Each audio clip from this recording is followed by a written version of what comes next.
Hey, this is Elsie Clemens here. I wanted to give my review of Luke Cage Season 2. It came out June 22nd, and I didn't have a chance to really do a full review until this particular weekend because my roommate was out of town on his own business. And it was a really good season. It kind of threw me for a loop because I was not expecting the ending that I got, which was a complete allegory to The Godfather. Now, this season was different than the previous season because at this point, this takes place after the Defenders, and it was really good. That's all I can really say as the Bride version. Spoilers for anybody who hasn't seen Luke Cage Season 2, I suggest for you to watch Season 2 before coming back to my review, because I don't want to spoil the season for anybody.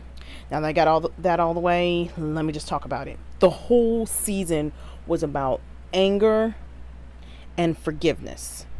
The reason why I call it anger and forgiveness is because because the whole time I was watching it, the only thing I could think about was the fact that Luke was angry at his dad and he was angry about a situation. When we get into the season, at this point everybody in Harlem knows who Luke Cage is. We know he's protecting the city. We knew that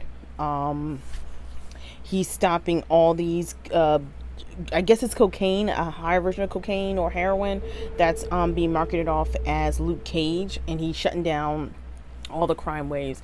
And while this is going on, we also have the subplot or the secondary plot of Black Mariah, also known as at this point Mariah Dillard, trying to get out of the drug game, or the whole smuggling and gun run gang that her grandmother created under the Stokes name, and start a new life with her boyfriend Hernan, aka Shades.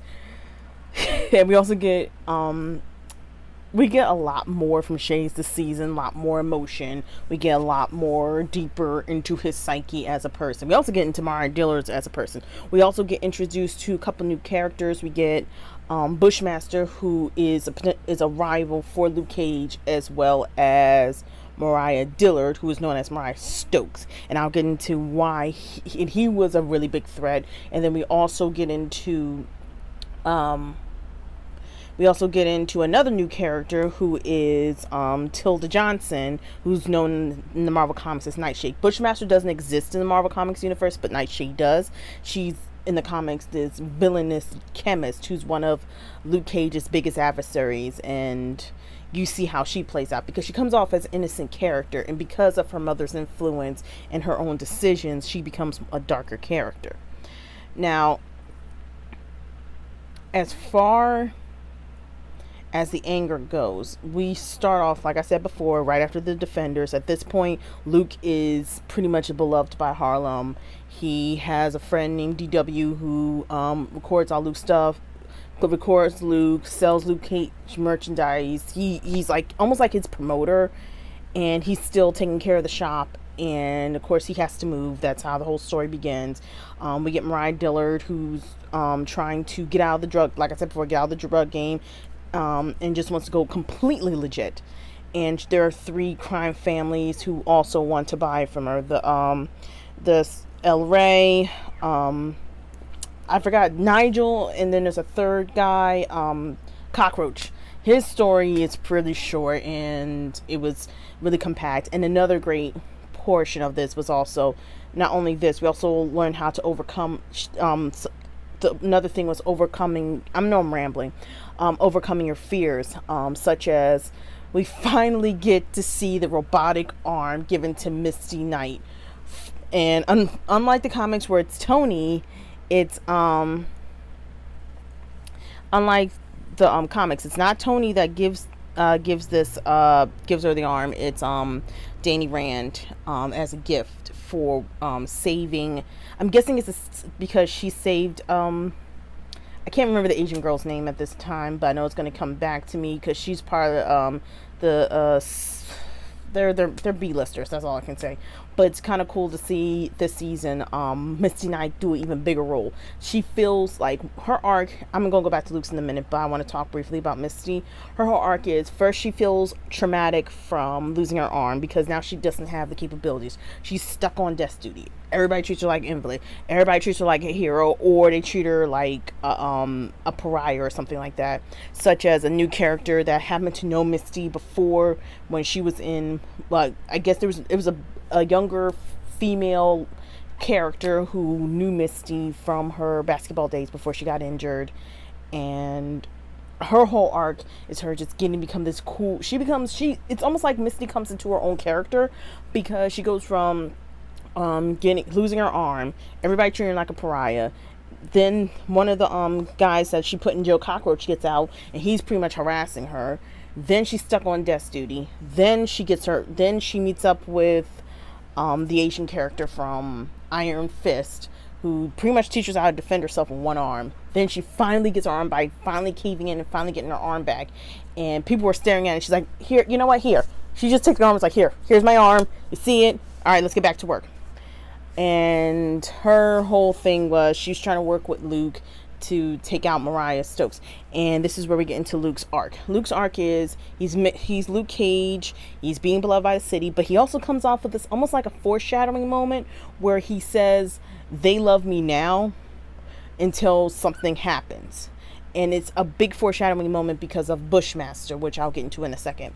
But his dad comes back in his life, and his relationship with Claire is finally getting better. But Claire's starting to, I don't know, Claire's character, I don't know, she was pretty much the main factor of how all the Defenders got together.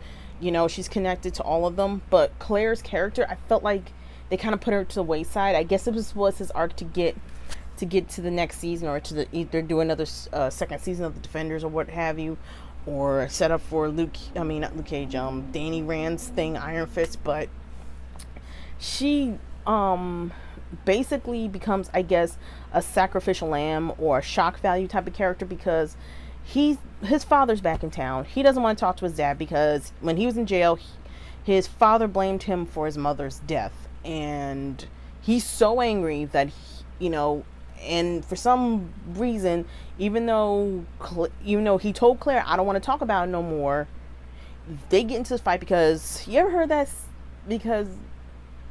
saying about don't poke the bear? She poked the bear, and then he puts a hole in the wall. She's fearful because she said, this is the type of stuff that I dealt with as a child. He goes out to, I guess, he leaves to get some air and to fight some bad guys. He comes back, she's gone. And she gives him a letter, and we don't know what the letter is, to be honest.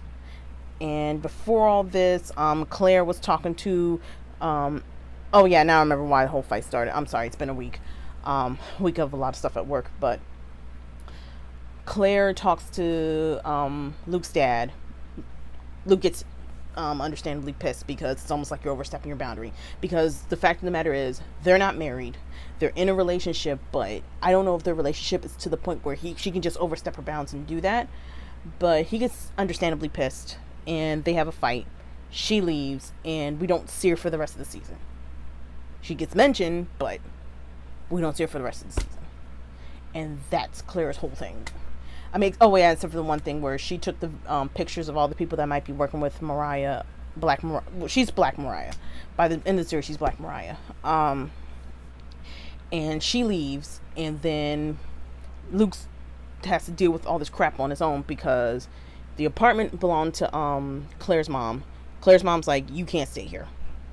Well, the landlord, who because it was subletted to Claire, the mom who owned Claire's mother, who owns the apartment, says he can't stay there, or I guess she doesn't feel safe because of the hole in the wall. He's over here fighting crimes, and then we finally get introduced to Bushmaster, who to make a long story short, the Stokes, Mariah's family, they're criminals. In all case in point, they're criminals. You can't say they're not criminals. I mean, first I thought, well, maybe, Mariah was trying to get better, because I didn't see that Black Mariah evilness except for that end of the season where she wins. But she was kind of going through a psychotic rage, so we weren't sure. She could have went anti-hero. But Yeah, they're evil people. The whole Bushmaster's whole story is that his basically the whole crime stuff and the Bushmaster rum was created by Bushmaster's father and Mariah grandmother. No, I'm sorry, Bushmaster's father. Yeah, father and Mariah's grandfather made this made the club. Bushmaster made the wine, and there was this thing written on a handwritten note that says that the Stokes and Bushmaster's family will get 50-50 of the club. And mind you, the Stokes are a crime family. That means they own 50% of Harlem. Mariah's grandmother wasn't having any of that, so she set the house on fire, tried to kill Bushmaster, which he lived through this special mystical healing thing that made him strong, almost like Black Panther type of healing and being this whole strong man. And to make a long story short, he's back in Harlem and he wants to destroy the Stokes and get everything back that he was owed. Because if you ever watch the flashbacks in this, the Stokes were just deadly. They did everything they could to stop Bushmaster's family from ever succeeding. They tried to wipe them out, except for Gwen. And I guess because Gwen wasn't in the meeting when this all happened, they didn't try to take out Gwen, not Gwen, Bushmaster's aunt, but they took out Gwen. They tried to kill Bushmaster, but they didn't kill the rest of the family. So Bushmaster has for many, many years harbored this hate in his heart to take out the Stokes family. So he uses this mystical healing things to get this strength, and he stays in Jamaica, Queens, which is, if you've ever been to Queens, New York, that is a big hot spot for Jamaicans. I've been there a couple times. Really nice place. And he beats the crap out of Luke. First of all, because Luke can't fight. He's not a fighter. That's not his thing. So he gets beat. And that's when Harlem turns on him, because Bushmaster says Harlem is mine. During this whole time, he also sets it up so he would become the head of Harlem, not Mariah Stokes. I mean, he leaves her with nothing. She even tries to set up herself to become legit, and the guy she had who had financial power over all stuff it's a lot. And I'm not trying to make this into another 40-minute video like I did my Voltron review, but I'm just briefly recapping the whole thing. And he succeeds in such a way that was evil. But on top of Bushmaster's story, we also find out about Tilda Johnson, who is Black Mariah's daughter, which when she's introduced to the family, she only did this to bring up her political career, by the way. Shades is understandably like, where did this girl come from? Because Mariah never talked about her. And it turns out that the Stokes have many, as I said before, many secrets. And one of them is, from the last season, we find out that Uncle Pete had molested Mariah. And from one of the unions, Tilda was born. And her grandmother said no abortions. So she was forced to have this child. So basically she's a child of incest. And the whole reveal scene was one of the greatest and saddest scenes I've ever seen an actress do. First of all, I had to give Alfre Woodard her props. She always gives 100%. No matter what scene she's in, she always gives 100. And this scene was no different. So she just lit into the fact of her union, how her daughter was born. And you just see her daughter tearing up, snot coming down her face, and she's just broken and hurt by what has happened. But Mariah didn't care, and she just said, I tried to love you, but I couldn't. And yes, that was a very dark moment in the Marvel history cinematic universe of Black Mariah's story, but it's also realistic. There are stories where children who were born from rape or incest, it's hard for the mother to love this child, because it's not that the child, every time, like she said, every time I look at you, I see Uncle Pete. And it's the same with a real life story, or even if you saw let's say, for example, Olivia Benson from Law and Order SVU, she went through the same thing. She's a child conceived from rape, and her mother finds it really hard to connect with her, and it makes her and Olivia's relationship rocky. It's hard and I'm not saying everything Mariah Dillard did was great. She's an awful person. Let's get that let's get that on the table. She's awful. But it's hard for anybody who is a victim of domestic violence, who conceives a child in that situation from rape and incest. It's hard for a mother to love a child. So that was a great realistic moment. Now Tilda in the comics has no way, shape, or form related to Black Mariah. So it's good, you know. It was a really heartbreaking scene for me, but Tilda got her own stuff. Bushmaster eventually wins, and so does Luke, and it comes in the weirdest way possible. Everything just comes to a head. Luke's anger comes to a head, and he's gonna get a different result. And Black Mariah's whole arc is her trying to deny herself, and I guess she was trying to build up her public image, and then Bushmaster just destroyed everything, and she went full mobster mode. She went and basically the first thing she did was she killed all Bushmaster's family except for I think that was her name, was Ida, his aunt. She went in first. She captured his uncle. His uncle was the one who said, we need to let this go, you know, the Stokes are who they say they are, you know, I built this life here, I don't want you going around killing people because you just set all Jamaicans back. You know, now they have a manhunt for Jamaicans for what you did, because the whole scene before that is Mariah, he put heads on pikes for Mariah, and sorry, there's just some mail I'm trying to push out the way. Mariah was shown off, and it's so much going on. Like I cannot recap this. It would be like 4 videos to recap every little detail. I'm just kind of wow. They capture the uncle, they take him back to the bar, and we find out the whole story was the young woman that she made a hostess for her plotting schemes was related to the uncle, who was related to Bushmaster. She massacres everybody. Then she takes the Bushmaster arm, pours it all over the uncle, and she lights him on fire. And as he's crying, by the way, Shades is in the background. But before the Shade killed his best friend who was in love with him to cover his own behind, so that's a whole different story that I'll talk about in a minute.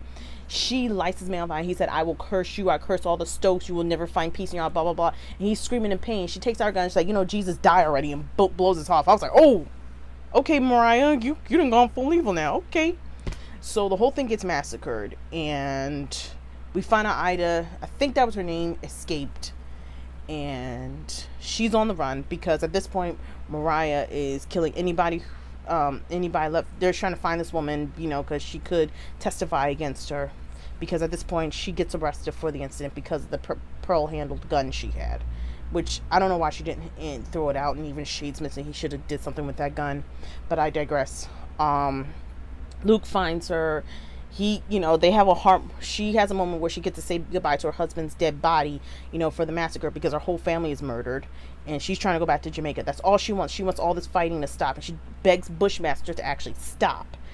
And of course he wants Mariah Stokes to burn for all the hate that she has done to everyone. And, you know, him and Luke have this big moment, and you know, they could have been friends. Like he said, they could have been friends. But see, Bushmaster decided to go the murderous route.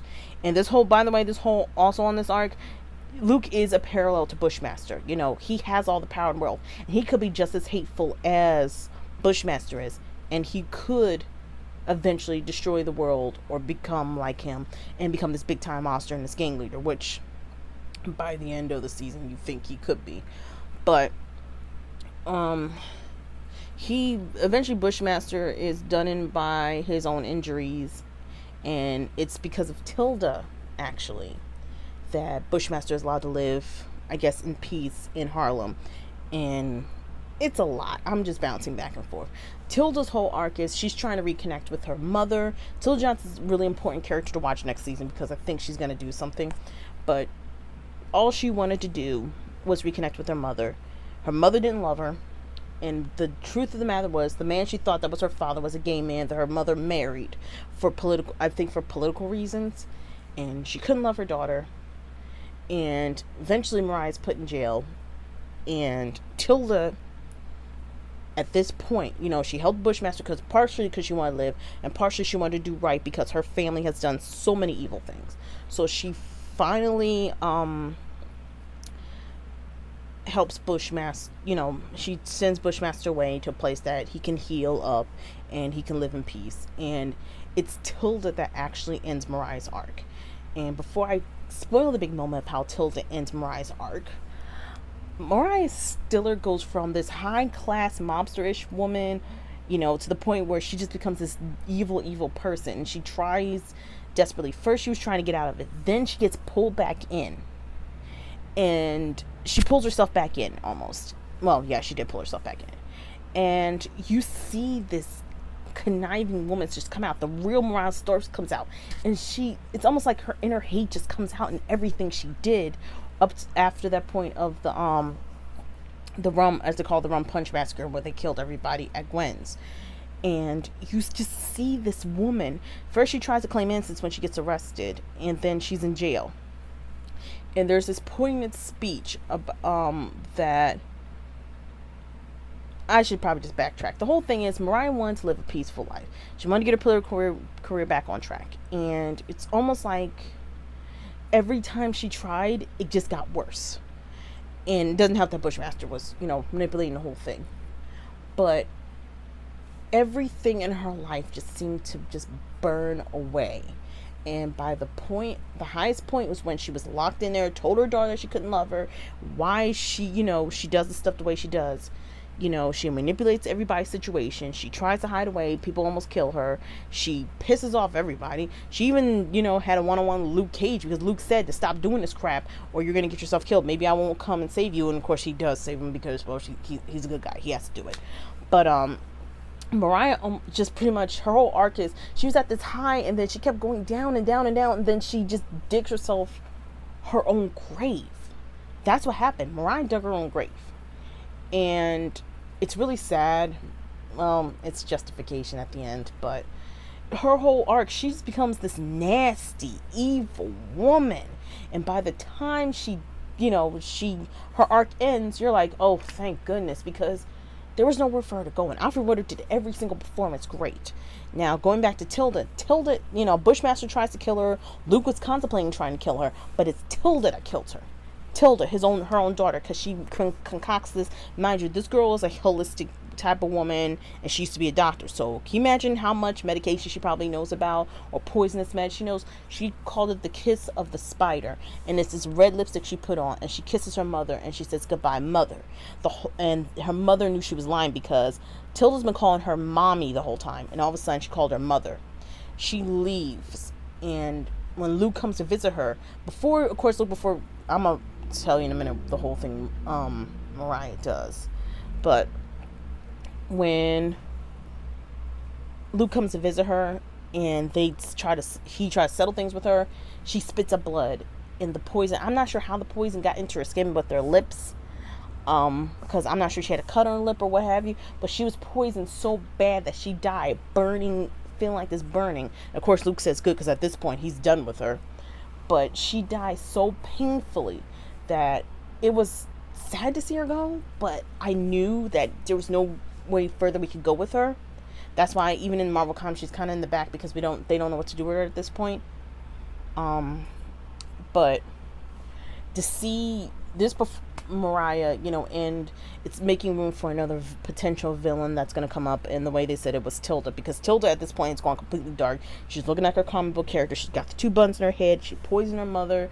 She to everything she could to make everything right. And she even callously turned away a character that I actually liked when Mariah was killing everybody, because when she got arrested, she set it up so everybody would be killed who could possibly testify against her, except for Sugar, because Sugar's wife showed leniency towards her, or showed kindness to her. And Sugar was the type of character, he's a minor character, but he's somebody who just gets away with stuff because he always teeters that line between good and evil. But she killed her mom, and she had no regard for Alex. I liked Alex's character. He was a PA who was trying to help her political career, trying to do everything the right way, and then he gets murdered, even though he didn't do anything. He wasn't even there when the whole Rum Punch Massacre went down. I think he knew something about it, but I liked Alex, but yeah, it's Marvel. Not everybody's gonna live. Now back to Luke's arc.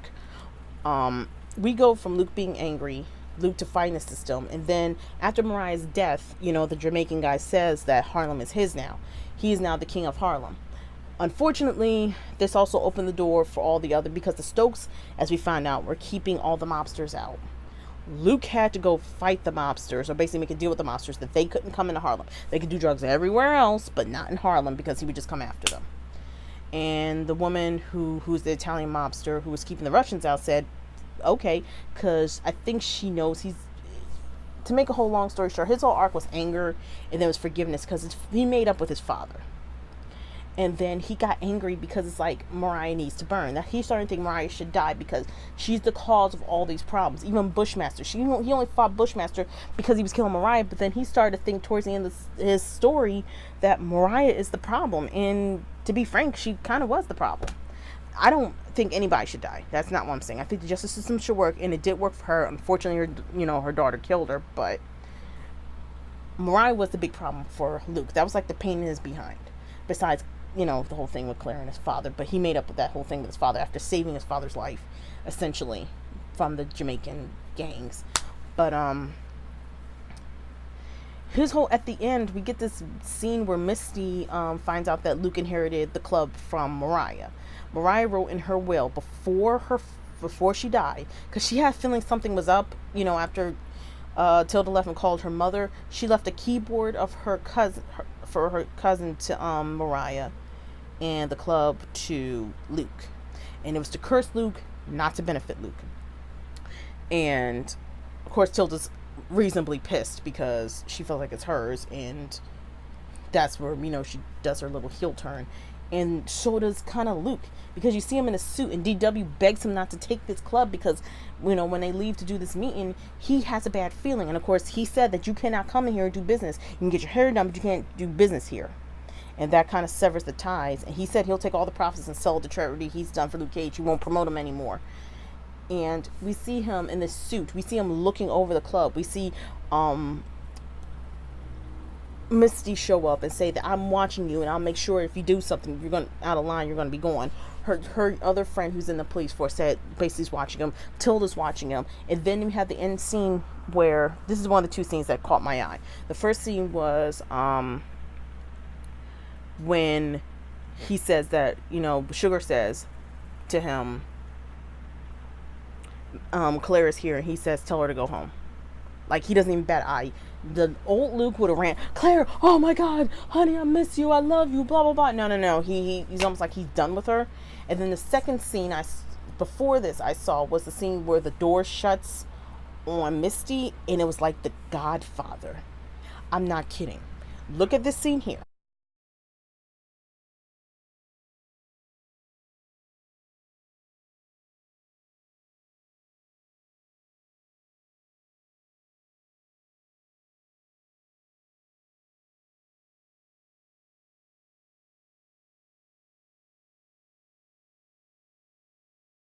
And look at the scene at the end of the Luke Cage. It parallels The Godfather, so it remains to be seen. Is next season, is he going to go like Daredevil, and he's going to become evil like the Hand, and he's going to be knocked down? I hope they don't go down this route. I really do, because it's not in Luke's character. Maybe he will get the club, and maybe he will use it to save Harlem, or to keep his eye on Harlem like a hawk. And maybe I think he's going to have a tint of evil to him at that point. And maybe Jessica or Danny. Oh, I gotta talk about Danny real quick. Why can't we get this Danny Rand? The Danny Rand of this episode that he was in. I would have loved to have this Danny, because Luke, Iron Fist was not. I hated Iron Fist because I was like, I'm falling asleep this whole series, because the only thing I can say about Iron Fist was you can't be this freaking naive the whole time. I'm like, you spent time in Kunlun. I get it. You were around a bunch of months, but you had to have some maturity here, man. You were just like a naive kid the whole dang time. And then by the time Luke Cage happens, it was like, oh, he's fighting. He's serious. He got some wisdom crap going on. But yeah, he knows how to play the game and stuff. I was like, why can't we have this Luke Cage? Why can't we have this the first season? Why? Why can't we have Zen Luke Cage? Why do we have to have I'm a Lost Child Luke Cage? But I'm not going to rant too much about that, but that was something. I wasn't upset about it. I was ecstatic, but I was just going, why can we have this Luke Cage? I mean, this Iron Fist. Why couldn't we get this Iron Fist? Why did we have to get this kid to be Iron Fist? That was the only thing that ticked me off about that. But hearing my husband in the other room. But it was a great season, and it actually threw me for a loop. I know I left a couple things out, but this was a really good season, and I would implore you to watch it, especially those who like seeing black superheroes. I personally do. That's why I enjoy, reviewing and talking about it. But this was a good season, and it's almost every character change. Oh, I almost forgot Shades. His arc, it's actually really short. He's in love with Mariah, or infatuated, I should say. I don't think he ever truly 100%. He said he loved her, but I'm not sure. Anyway, he had a friend who was also a police informant. They apparently were prison lovers. I'm not sure, but anytime anybody would insult Mariah, he killed them. The guy at the restaurant called Mariah his aunt. He got him killed. The guy El Rey, who called her ugly pig and all this stuff and called her the B word, he got shot in the head, and so did his friends. And him killing his best friend / ex-lover kind of made him turn, because first he was already suspicious of Tilda coming back in Mariah's life. Then he sees Mariah turn this dark turn, and he told her in jail, you broke the rules. All you had to do was take the money and go. Or he said, you should have gave me the club because you weren't ready for this, and I would have handled it. But no, Mariah wanted to do things Mariah's way.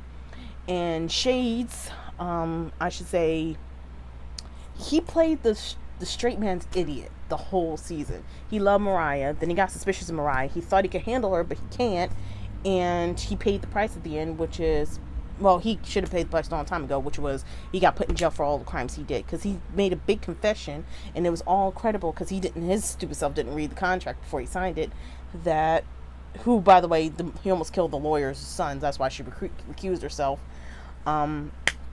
That he would stay out of jail as long as Mariah doesn't, Mariah gets a conviction. And Mariah died before they could get a conviction. Well, she was put in jail, but Mariah was in jail before they could get, I guess, put her to trial, so he ended up going to jail. Of course, before then, he's the one who planted the seed in Luke's head that these two mobsters need to be taken care of, because Mariah was the one who took care of Harlem. So, hats off to Shades. I'm just kind of skipping over it because I'm trying to condense this video. But, yeah, Shades' arc was really cool because you actually saw his humanity. Last season, he was kind of this robotish character who was kind of brought in by Diamondback to make sure Cottonmouth did his job. But this season, it was like a whole different Hernan. I mean, I'm sorry, Shades. I do not like Hernan. I just don't like that name. I don't. It's the way Alfred Woodard was saying it. Hernan. It was like, oh. Shades his whole arc was pretty cool too. So that's all I have to say this episode. Kind of give it an A+. This was a great season. I mean, it kind of threw me for a loop. I saw some things coming, like Piranha's death. I saw certain things coming and some stuff I didn't see. Bushmaster was a great villain for the season because he was like Luke and he was like Mariah at the same time. And at the same time, he was blinded by his own hate. Like I said, this whole season was just anger. That was the theme for this season. It was great. So, I will see you guys in the next review. And I hope you enjoy this. Please please make a comment down below, and I hope to see you guys in the next video.